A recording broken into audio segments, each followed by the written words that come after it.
Beliau adalah ayah mertua saya, di mana beliau mengalami gagal ginjal dan kami mengetahui keburukannya adalah di awal Maret 2025, di mana divonis oleh dokter fungsi ginjal hanya 30% saja. Maka kami bawa beliau untuk pergi ke Malaysia untuk diperiksa. Kakinya itu bengkak sekali dan keras sekali seperti kayu. Kenapa? Karena cairan dalam tubuh yang berlebihan dan tidak bisa dikeluarkan sama sekali. Dan ini adalah hasil pas sebelah kanan ini adalah beliau yang sudah mengalami terapi dari saudara Sukusi sebagai pendamping dari obat-obatan yang diberikan oleh dokter.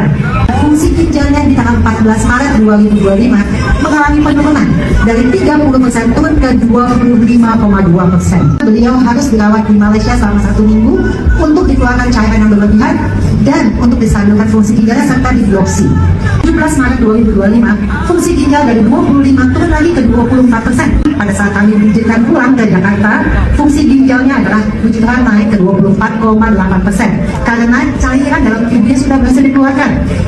Kami kembali ke Jakarta tanggal 21 Maret dan kami kembali ke Malaysia 27 Maret. Fungsi ginjal beliau turun lagi ke 21%. Ya 10% itu adalah saat kita harus cuci darah. Kami harus mulai cuci darah untuk ayah mertua kami. Tapi kami tidak mau, dan tanggal 27, tanggal 29 kami pulang, saya katakan, Dok, sebagai pendamping obat-obat yang kita berikan, saya ingin berikan terapi subarasi usukusi. Beliau tidak tahu apa itu, dan beliau tidak menolak, tetapi juga tidak antusias untuk mengiyakan. Dia mengatakan, oke, saya berikan terapi subarasi usukusi itu dengan 6 subarasi setiap hari dan 4 usukusi setiap hari. Kami berikan terapi itu di 14 April.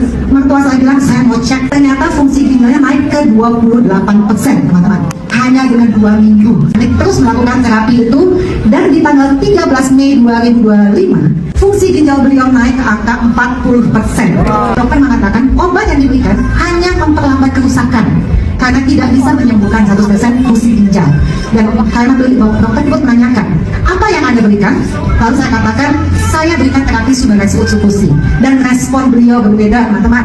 Beliau langsung mencek apa itu subarasi usukusi, dan beliau akan mengenal bahwa itu dari Jepang dan masuk untuk Indonesia.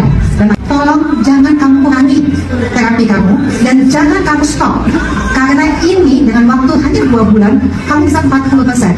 Dan saya optimis di bulan Juli nanti saat kamu bertemu dengan saya, beliau bisa ke 66%, yaitu titik minimum dari fungsi ginjal yang baik untuk para penderita penyakit ginjal.